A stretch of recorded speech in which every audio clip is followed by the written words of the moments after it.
खुशी की बात है, अच्छी बात है। और जिसकी जितनी संख्या बारी उतनी उसकी हिस्सेदारी। जो मान्यवर साहब काशीराम का नारा था उसके आधार पर अब लोगों को आरक्षण की व्यवस्था की है बिहार सरकार ने। तो नीतीश कुमार जी इस बात के लिए धन्यवाद के पात्र हैं। लेकिन आरक्षण को बढ़ा देना समस्या का समाधान नहीं है। आरक्षण बढ़ाने का मतलब है कि आपके पास नौकरियां भी होनी चाहिए।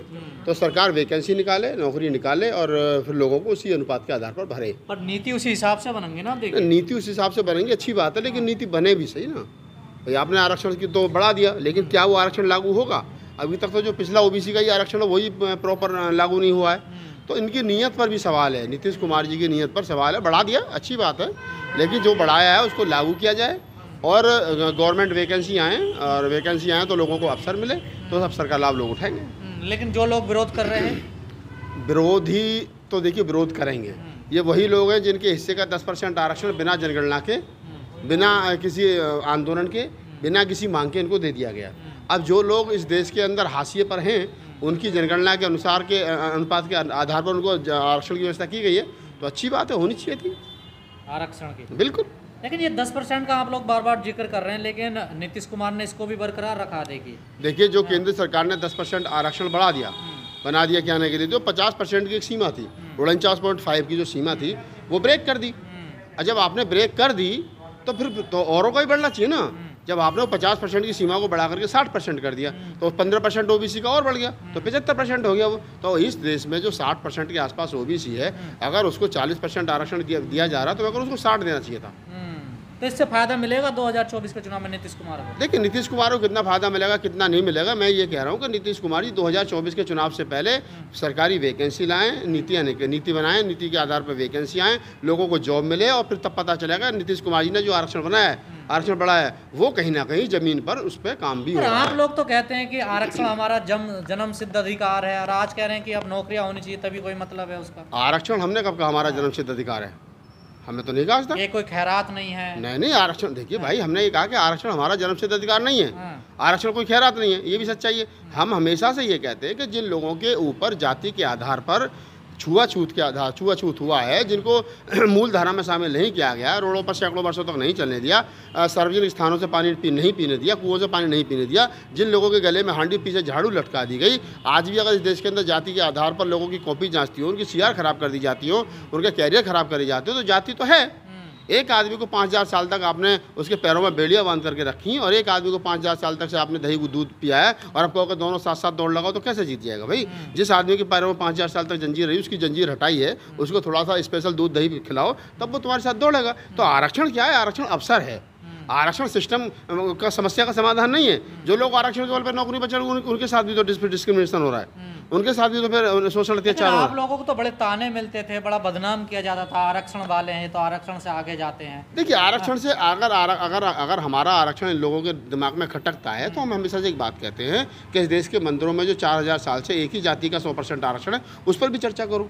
और अभी तो ये हमें कहते हैं, मैं तो कहता हूँ ना, हमारे साथी कवि की 2 पंक्तियाँ हैं कि अजब निराले लोग देश में तख्ती अपनी टांग रहे, कि अजब निराले लोग देश में तख्ती उल्टी टांग रहे, और हमें भिखारी कहने वाले आज भीखे मांग रहे। जो लोग हमें भिखारी कहते तो आरक्षण से बन करके आ गए हैं, आज उनको भी 10% आरक्षण मिल गया। तो अब तो इस देश के अंदर कोई ऐसा आदमी बचा ही नहीं जो आरक्षण नहीं है जिसको। अब तो सबको आरक्षण है। अब तो 75% आरक्षण कर दिया, 15-25% मेरिट में जो आएगा, जो अच्छा होगा, जिसकी जाति नहीं होगी, जिसका कुछ नहीं होगा, जो टॉप करके आएगा वो उधर चला जाएगा, बाकी सबको आरक्षण है। अब तो ब्राह्मण को भी आरक्षण है।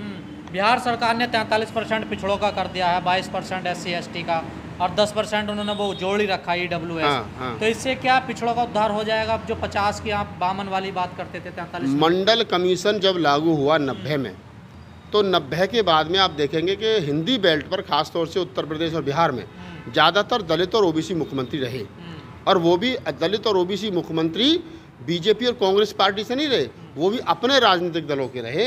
तो इसका मतलब जब आपको अवसर मिलता है तो आपकी चेतना काम करती है, चेतना काम करती है तो फिर आप अवसर के आधार पर आगे जो है बढ़ते हैं। अगर मंडल कमीशन लागू हुआ, लोगों को पढ़ने लिखने के अधिकार मिले, उनको संवैधानिक अधिकार उनको मिले, तो आज लोग पढ़ लिख करके यूनिवर्सिटी में प्रोफेसर हैं। आज वही ओबीसी समाज जिसको यादव को रामनरेश यादव जब मुख्यमंत्री बने तो नारा दिया गया था, रामनरेश यादव वापस जाओ, जाकर अपनी भैंस चराओ। आज उसी यादव समाज का एक लड़का दिल्ली यूनिवर्सिटी में लक्ष्मण यादव प्रोफेसर है, और वो दहाड़ता है, वो बोलता है। तो ये क्या है कि अवसर मिलना और अवसर को बना करके फिर आगे निकलना ये जरूरी है। अब आपको सम्मान मिलेगा, आरक्षण मिल गया है तब। आरक्षण सम्मान नहीं है, सम्मान आरक्षण की वजह से नहीं मिलता है।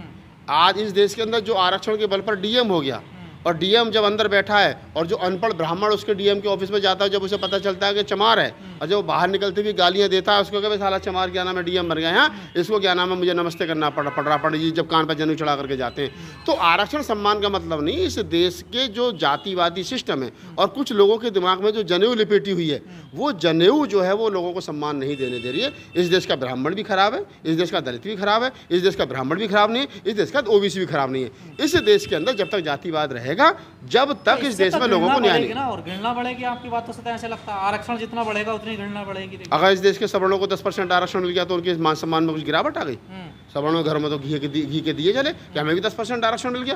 तो ये कह देना कि आरक्षण से लोगों में घृणा बढ़ती है, घृणा नहीं बढ़ती, आरक्षण से लोगों में बराबरी आती है। अगर इस दिल्ली जैसे महानगर में, मुंबई जैसे महानगर में, कलकत्ता जैसे महानगर में एक चमार गाँव में रहता था, एक भंगी का ठीक पास ही धना जुराय तेले मंडियार चमार चूड़े गाँव में रहते थे बेचारे, उनको पढ़ने लिखने का अवसर मिला और वो क्लास 1 अफसर आकर के आज दिल्ली में रहते हैं। तो उसी यमुना विहार के सी ब्लॉक में एक चमार की भी कोठी है, एक क्या नाम है ब्राह्मण की भी कोठी है, दोनों पास में रहते हैं। उसकी कोठी भी 80 गज में बनी हुई है, उसकी कोठी भी 80 गज में बनी हुई है, उसकी कोठी भी 4 मंजिल है, उसकी कोठी भी 4 मंजिल है। तो वो समानता आई कैसे? वो समानता ऐसे आई कि उसको नौकरी मिली, नौकरी से उसको पैसा मिला और पैसे के आधार पर उसने फिर क्या नाम है फ्लैट का फॉर्म भरा, LIG का भरा, MIG का भरा, कहीं सरकारी जो मकान कोठी थे वहाँ भरा, तो आज उसका मकान ब्राह्मण के बराबर में। तो ये पैसा इतना तो करता है। वाले ब्राह्मण का तो सम्मान है, लेकिन आरक्षण वाले जाट चमार का तो अपमान अभी भी है ना।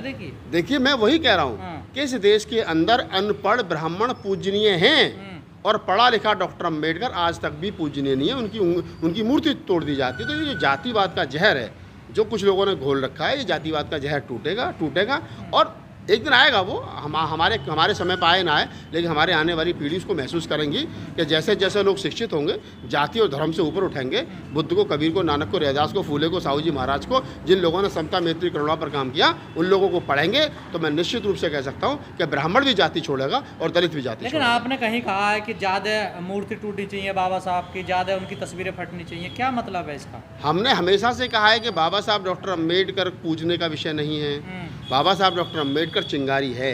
जो उसको पढ़ लेगा वो अपना मान सम्मान पे भी आगे बढ़ेगा और सामने वाले का मान सम्मान भी करेगा और उसके लिए लड़ाई भी करेगा। बाबा साहब डॉक्टर अम्बेडकर ने कहा है कि मेरी लड़ाई पेट भरने की लड़ाई नहीं है भाई, मेरी लड़ाई रेस्पेक्ट की लड़ाई है, समाज के मान सम्मान की लड़ाई है। बाबा साहब डॉक्टर अम्बेडकर की जो लड़ाई है, और जो मैंने कहा कि जब अगर बाबा साहब की कोई मूर्ति टूटती है, बाबा साहब के खिलाफ कोई अपशब्द बोलता है, तो समाज रोड पर निकलता है। और जब रोड पर निकलता है तो जो सामने वाला जाता है वो भी पता होता है कि अम्बेडकरवादी रोड पर हैं, और उसकी आने वाली नस्लें जब वो घर से निकलता है नीला गमछा लेकर के, तो उसका बेटा पूछता है 2 साल का, देखता है कि मेरा बाप जा रहा बाबा साहब के सम्मान में।